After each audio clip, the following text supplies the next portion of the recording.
with that being said, everything added up to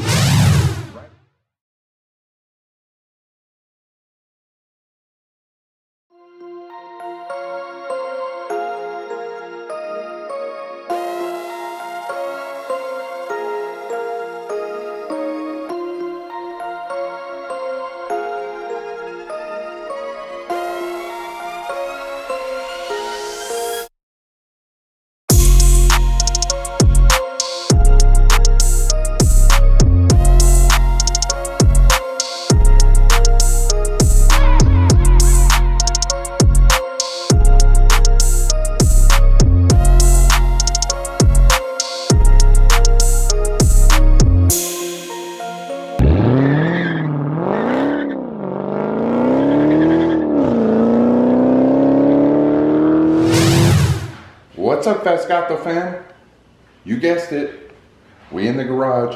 You see, we got some new pictures up. Almost one Michael hooked me up with these from one of the nights at the drag strip.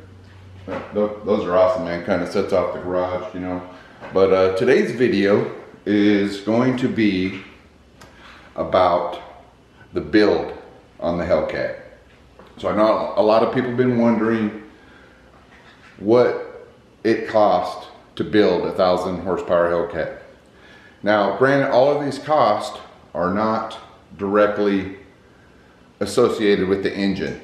Now, you have to realize when you build power, you have to build the car up to support the power.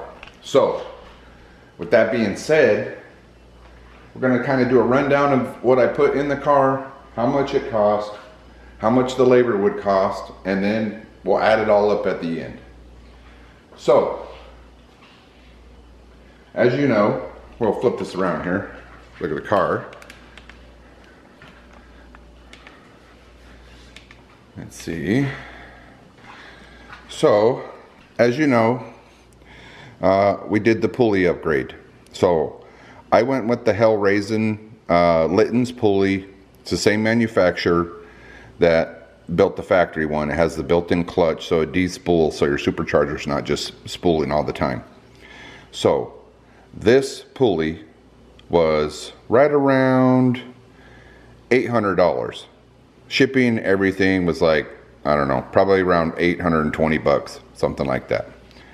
So $820 on the pulley.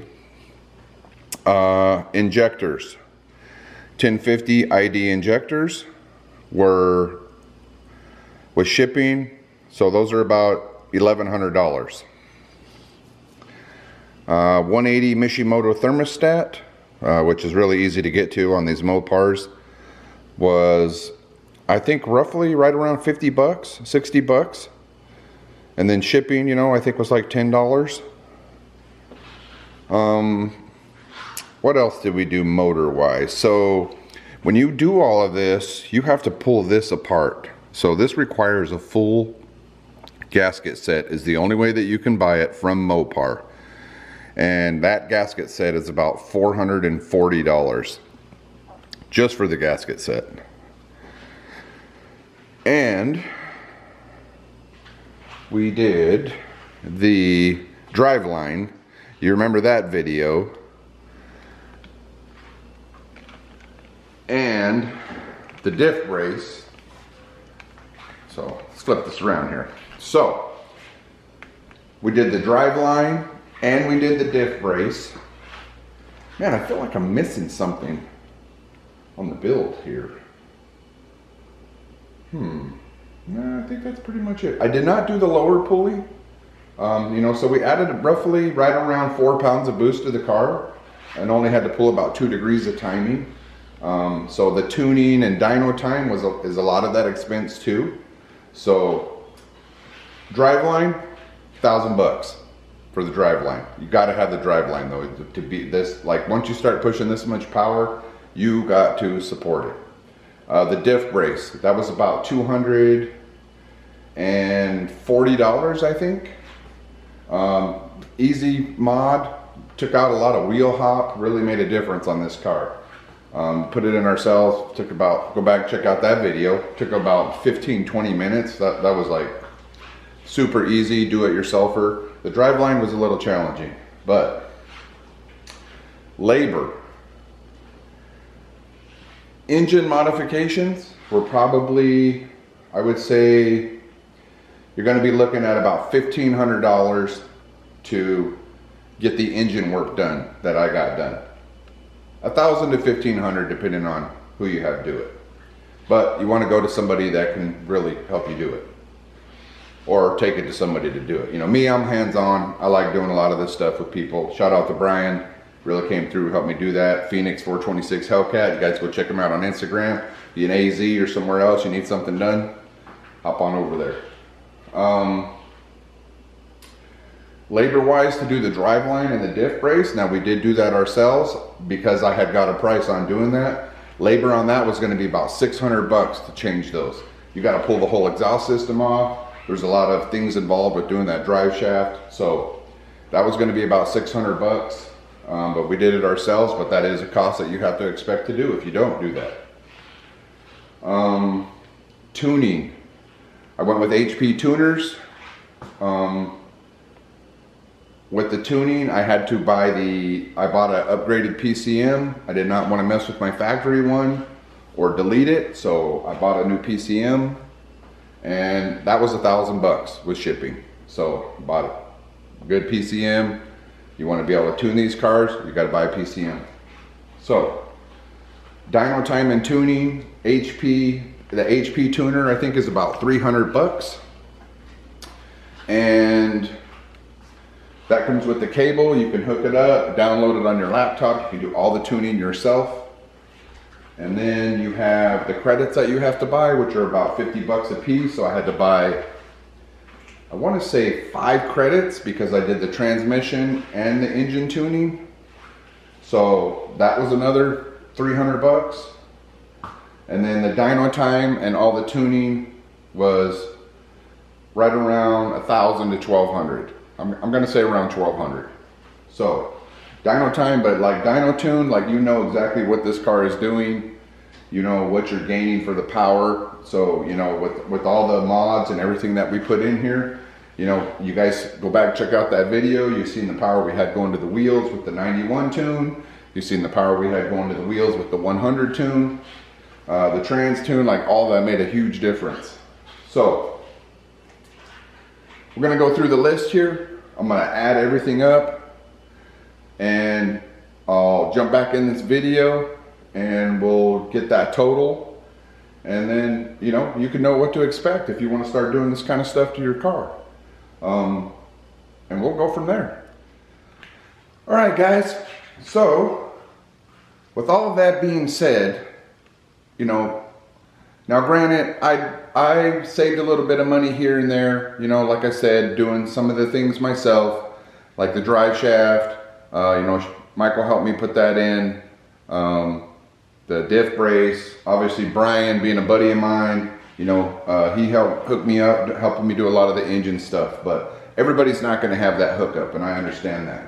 So with that being said, everything added up to right around $7,500 is what it cost me to upgrade and build my car. Now for that investment, I had 661 horsepower was my original wheel horsepower number. I had this car dynoed. There's video of that car being dynoed. After the dyno, my 91 tune ended up being 758. Go check that video out. It's on the dyno. My 100 tune, after the trans tune and the 100 tune, after everything was said and done, ended up being at almost 810 wheel horsepower. So, I mean, if you do the math, you figure 18 to 20% drivetrain loss from engine to transfer. You know, I know a lot of people don't go by that, but every vehicle you ever buy, when it says, oh, this car has 500 or 707 horsepower from the factory. Okay, well, that's engine horsepower. So my car has 1,000 engine horsepower.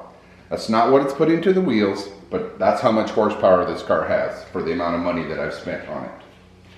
Now, granted, we are going to be doing some more drivetrain upgrades, the differential, axles, stuff like that, to be able to support the power. You know, we're gonna, those things will be coming in the future, so stay tuned for that. But I just kind of wanted to do this rundown and, you know, let you know what you can expect if you decide that you want to start doing some of this stuff. And now, I didn't have the money. Like, I know I drive a Hellcat, and everything is all blood, sweat, and tears in here. Like, me and my wife, we bust our ass for everything that we have. It doesn't come easy. And I bought all these parts one piece at a time over about a 10-month period. I bought the PCM, then next couple months I'd buy the pulley system, then I'd buy the injectors, and then, you know, I just bought it one piece at a time and just saved it until I got everything together that I wanted to build and put in my car, and then I proceeded to the next step.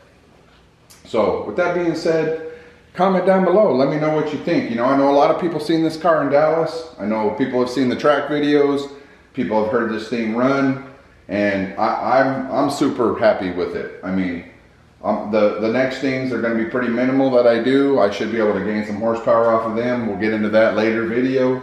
But man, I appreciate everybody rocking, everybody checking it out, everybody that I met in Dallas that got to see this thing firsthand. That was the first time I had ran this thing. And man, I was just like super excited and super stoked to have a car that runs in the 10-second realm. So, you know, my average time is between 10.4, 10.7, depending on hookup, temperature, everything affects that. But we're going to be doing some mods over the next few months that's going to help compensate for some of that stuff. So stay tuned for that. And make sure you guys like, comment, subscribe. I really appreciate that, you know. If you haven't done so, me and my wife started a channel. It's Daily Life with Jamie and Mike. Go over and check that out, man. I appreciate everybody rocking with us on that, man. That's just kind of like everyday stuff, us chopping it up, going and hanging out. It's been a lot of fun, man. We have a lot of fun with that, hanging out with our friends that do family and a couple channels. There's going to be a lot more of that coming. So go over and check that out, man. You know, she's very involved with that channel. She likes doing that stuff, and that was like really important to me to, you know, involve her more in that, make her more a part of that channel, because, you know, I do a lot of stuff with this car. We do a lot of family stuff, but, you know, it's super important to have your significant other and your family on board with what you're doing. So that being said, man, it's 2021. I always say it, man, get out there and do something, man. Like, we are on the uphill side of getting out there and doing stuff, man. Let's just get out there and go. You guys have a blessed day, a blessed week, and man, we'll catch you on the next one.